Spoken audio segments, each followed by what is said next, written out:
ಎಲ್ಲ ನಮ್ಮ ಸೌಜನ್ಯ ಪರ ಹೋರಾಟ ನಮಸ್ತೆ. ಇವತ್ತು ಕೆಲವೊಂದು ಮಾಧ್ಯಮದಲ್ಲಿ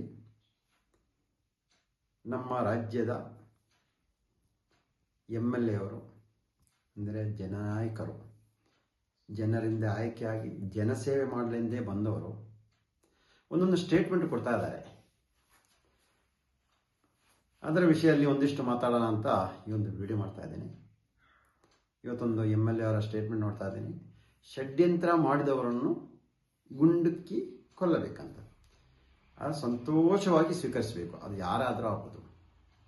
ಯಾರು ಧರ್ಮಸ್ಥಳ ದೇವಸ್ಥಾನದ ವಿರುದ್ಧ ಚಿನ್ನಯ್ಯ ಎಂಬವನನ್ನು ಕರೆತಂದು, ಅಂದರೆ ಚಿನ್ನಯ್ಯ ಅಲ್ಲೇ ಇರಲೇ ಇರಬಾರ್ದು. 94ರಿಂದ 2014 ತನಕ ಅಲ್ಲಿ ಇರಲೇಬಾರ್ದಿತ್ತು. ಆ ರೀತಿ ಇಲ್ಲದ ಒಬ್ಬ ವ್ಯಕ್ತಿಯನ್ನು ಎಲ್ಲಂದ್ರೂ ಕರೆತಂದು ಎಲ್ಲೋ ಸ್ವಾಮೀಜಿ ಹತ್ರ ಹೋಗಿ ಇದರ ಮಾಹಿತಿಯನ್ನು ಹೇಳ್ತಾ, ಮಹೇಶನ ಮನೆಗೆ ಹೋಗಿ 1.5 ಗಂಟೆ ವಿಡಿಯೋ ಮಾಡಿ, ಇಲ್ಲಾಂದರೆ ಇನ್ನು ವಕೀಲ ಮುಖಾಂತರವಾಗಿ ಸರ್ವೋಚ್ಚ ನ್ಯಾಯಾಲಯಕ್ಕೆ ಹೋಗಿ ಅಲ್ಲಿಂದ ಒಂದು ಆದೇಶ ತಂದಿದ್ದ ತನಿಖೆ ಮಾಡಬೇಕಂದು ಓಡಾಡಿ, ಇದು ಯಾವುದೂ ಆಗದೆ, ಇದು ಯಾವುದನ್ನೂ ಇಲ್ಲದೆ ಒಂದು ಷಡ್ಯಂತ್ರಕ್ಕೆ ಪ್ಲಾನ್ ಮಾಡಿ ದೇವಸ್ಥಾನವನ್ನು ಉಳಿಯಲೇಬೇಕು, ದೇವಸ್ಥಾನ ಮಂಜುನಾಥ ಸ್ವಾಮಿ ದೇವಸ್ಥಾನದಲ್ಲಿ ಇರಲೇಬಾರ್ದು, ಈ ರೀತಿಯಲ್ಲಿ ಏನಾದರೂ ಒಂದು ಷಡ್ಯಂತ್ರ ಮಾಡಿದರೆ ಅಂಥವರನ್ನು ತಾವು ಹೇಳಿದ ರೀತಿಯಲ್ಲಿ ಒಂದು ಗುಂಡಲ್ಲ, ಅದು ಕಡಿಮೆ ಅಂದರೆ 100 ಗುಂಡು ಹಾಕಿ ಆದರೂ ಸಾಯಿಸ್ಬೇಕು ಅವ್ರನ್ನು. ಅದಕ್ಕೆ ನಾವೆಲ್ಲ ಒಪ್ಪಲೇಬೇಕಾಗತ್ತೆ. ಇದರೊಂದಿಗೆ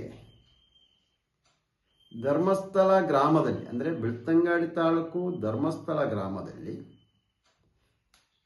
1979ರಲ್ಲಿ ವೇದವಲ್ಲಿ ಟೀಚರ್ SDM ಕಾಲೇಜಿನಲ್ಲಿ ಪ್ರಿನ್ಸಿಪಾಲ್ ಆಗಬೇಕಿತ್ತು.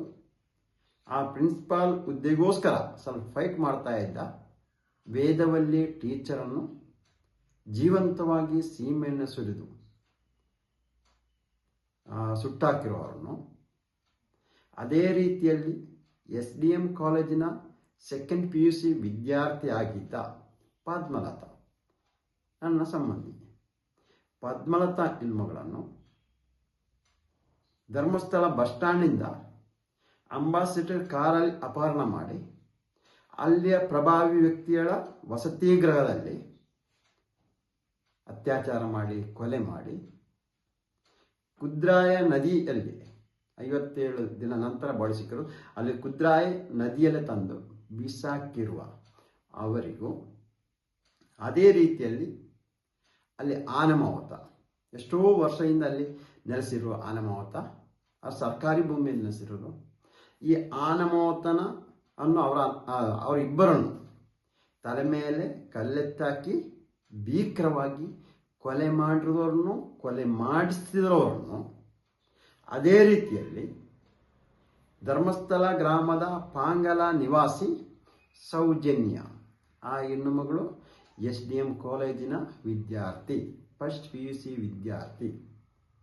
ಈ ವಿದ್ಯಾರ್ಥಿಯನ್ನು ಹಗಲೊತ್ತು ಕಿಡ್ನಾಪ್ ಮಾಡಿ ರಾತ್ರಿಯೆಲ್ಲ ಗುಂಪು ಅತ್ಯಾಚಾರ ನಡೆಸಿ ಕೊಂದು ಮನ್ನಸಂಕ, ಧರ್ಮಸ್ಥಳ ಗ್ರಾಮ ಮನ್ನಸಂಕ ಎಂಬ ಕಾಡಲ್ಲಿ ಬಿಸಾಕಿದ ಇವರಿಗೂ, ಹೇಳಿ ಸ್ವಾಮಿ, ಇವರು ಯಾರೇ ಆದರೂ ಆಗ್ಬೋದು, ಎಷ್ಟೇ ದೊಡ್ಡ ಪ್ರಭಾವಿ ವ್ಯಕ್ತಿ ಆಗಿದ್ದರೂ ಆಗ್ಬೋದು, ಎಷ್ಟೇ ದೊಡ್ಡ ಪ್ರಭಾವಿ ವ್ಯಕ್ತಿಗಳ ಮಕ್ಕಳಾದರೂ ಆಗ್ಬೋದು, ಇಲ್ಲ ರಾಜಕೀಯ ವ್ಯಕ್ತಿಗಳ ಮಕ್ಕಳಾದರೂ ಆಗ್ಬೋದು, ಇವರನ್ನು ಗುಂಡುಕ್ಕಿ ಮಾತ್ರ ಅಲ್ಲ ಕೊಲ್ಲಬೇಕಾಗಿರೋದು. ವಿದೇಶದಲ್ಲಿ ಶಿಕ್ಷೆ ಕೊಡ್ತಾ ಇದ್ದಾರಲ್ಲ ಸ್ವಾಮಿ, ಕಲ್ಲೆಸೆದು ಪಬ್ಲಿಕ್ಕಲ್ಲಿ ತಂದು ನಿಲ್ಲಿಸಿ ಕಲ್ಲೆಸೆದೊಳು ಸಾಯಿಸ್ಬೇಕಂತ, ಆ ರೀತಿ ಮಾಡ್ಬೇಕಂತ ಹೇಳಿ. ಗುಂಡುಕ್ಕಿ ಕೊಂದರೆ ಒಂದೇ ಗುಂಡಿಗೆ ಸಾಯ್ತಾನೆ, ಗೊತ್ತಾಗಲ್ಲ ಅವ್ರಿಗೆ ಪ್ರಪಂಚ ಏನಾಗಿದೆ ಅಂತ. ಆದರೆ ಪಬ್ಲಿಕ್ಕಲ್ಲಿ ತಂದು ಗುಂಡಿಕ್ಕೆಲ್ಲ ಕಲ್ಲೊಡೆದು ಸಾಯಿಸ್ಬೇಕು. ಇಂಥ ಒಂದು ಸ್ಟೇಟ್ಮೆಂಟು ಕೊಡಿ, ಯಾಕೆ ಅದು ಕೊಡಬಾರ್ದಾ?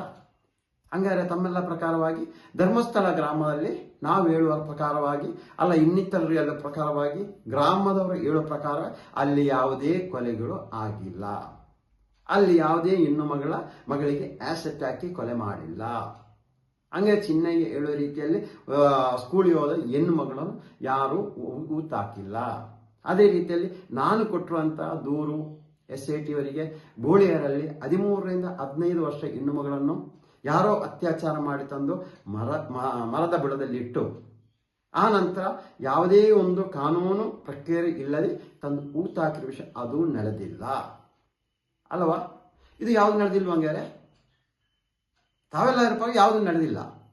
ಈ ಷಡ್ಯಂತ್ರ ಮಾಡಿದವರ ನೇರವಾಗಿ ನಾನು ಹೇಳ್ತಾ ಇದ್ದೀನಿ, ನೀವು ಹೇಳಿದ ರೀತಿಯಲ್ಲಿ ಗುಂಡು ಹಾಕಿಕೊಳ್ಳಿ. ಅದೇ ರೀತಿಯಲ್ಲಿ ಈ ಕೆಲಸಗಳನ್ನು ಮಾಡೋದು ಯಾರು ಅವರನ್ನು ನೀವು ಹೇಳುವ ರೀತಿಯಲ್ಲಿ ಗುಂಡಿಕ್ಕೂ ಕೊಲ್ಲಬೇಕಂದ್ರೆ ಆ ಒಂದು ಮಾತನ್ನು ಸೇರಿಸಿ ತಾವೆಲ್ಲರೊಬ್ಬರು ಜನನಾಯಕರು, ಜನರ ರಾಜ್ಯದ ಅಭಿವೃದ್ಧಿಗೋಸ್ಕರ ಇಂಥ ಅತ್ಯಾಚಾರಿ ಕೊಲೆಗಡುಕರನ್ನು ಅಂತ್ಯ ಮಾಡಲು ಕಾನೂನು ಚೌಕಟ್ಟಲ್ಲಿ ಕೆಲಸ ಮಾಡಬೇಕಾದ ಜನನಾಯಕರು ತಾವೆಲ್ಲ ಮಾತಾಡುವ ಒಂದಿಷ್ಟು ಆಲೋಚನೆ ಮಾಡಿ.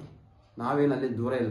ನನ್ನ ಪದ್ಮಲತಾ ಮನೆ ಅಲ್ಲಿಂದ ಧರ್ಮಸ್ಥಳ 3 ಕಿಲೋಮೀಟರ್, ಧರ್ಮಸ್ಥಳ ಗ್ರಾಮದವ್ರಿ. ನಂದು ಅಲ್ಲಿಂದ 27 ಕಿಲೋಮೀಟ್ರು. ನಾವು ಅಷ್ಟೇ ದೂರ ಇಲ್ಲ. ಎಲ್ಲೆಲ್ಲೋ ಕೂತು ಯಾರ್ಯಾರೋ ಹೇಳೋದು, ಯಾರ್ಯಾರೋ ಹೇಳೋದು ಕೇಳಿಬಿಟ್ಟು ಮಾಡಬೇಡಿ. ನೀವು ಹೋಗಿ ಒಂದು ಭಿಕ್ಷುಕರಾಗಿ ಹೋಗಿ ಕೆಲಸ ಮಾಡಿ, ಗೊತ್ತಾಗುತ್ತೆ ಏನಾಗಿದೆ ಅಂತ, ಏನಾಗ್ತಾ ಇದೆ ಅಂತ. ಇದನ್ನು ಮಾಡಿ ಅಂತ ಈ ಜನನಾಯಕರು ಉಳಿದ ಒಂದೊಂದು ರೀತಿಯಲ್ಲಿ ಸ್ಟೇಟ್ಮೆಂಟ್ ಕೊಡುವವರಿಗೆ ಹೇಳ್ತಾ ಇದ್ದೀನಿ. ಸರಿಯಾಗಿ ತಿಳಿದ ನಂತರ ಅಲ್ಲಿ ವಿಷಯಕ್ಕೆ ನೀವೊಂದು ಸ್ಟೇಟ್ಮೆಂಟ್ ಕೊಡಿ. ಅಲ್ಲಿ ಎಮ್ ಎಲ್ ಎ, ಸ್ಥಳೀಯ ಎಮ್ ಎಲ್ ಎ ಕೊಡ್ಬೋದಿತ್ತಲ್ಲ, ಅವ್ರಿಗೆ ಹೇಳ್ಬೋದಿತ್ತಲ್ಲ. ಷಡ್ಯಂತ್ರ ಮಾಡಿದ ವಿರುದ್ಧ ಗುಂಡಿಕೆ ಕೊಲ್ಲಿ ಅಂತ ಏಕೆ ಹೇಳ್ತಾ ಇಲ್ಲ? ಅದನ್ನು ಮಾಡಿ. ಅಲ್ಲ, ಅಲ್ಲಿ ಎಮ್ ಎಲ್ ಎ ಅವರಿಂದ ಹೇಳಿಸಿ, ನೋಡಿ ಈ ಥರ ನೀವು ಸ್ಟೇಟ್ಮೆಂಟ್ ಕೊಡಿ ಅಂತ ಹೇಳಿಸ್ಬೇಕಂತ ಈ ಮೂಲಕ ಜನಪ್ರತಿನಿಧಿಗಳಿಗೆ ಹೇಳ್ತಾ ಇದ್ದೀನಿ, ಕೇಳ್ಕೊಳ್ತಾ ಇದ್ದೀನಿ.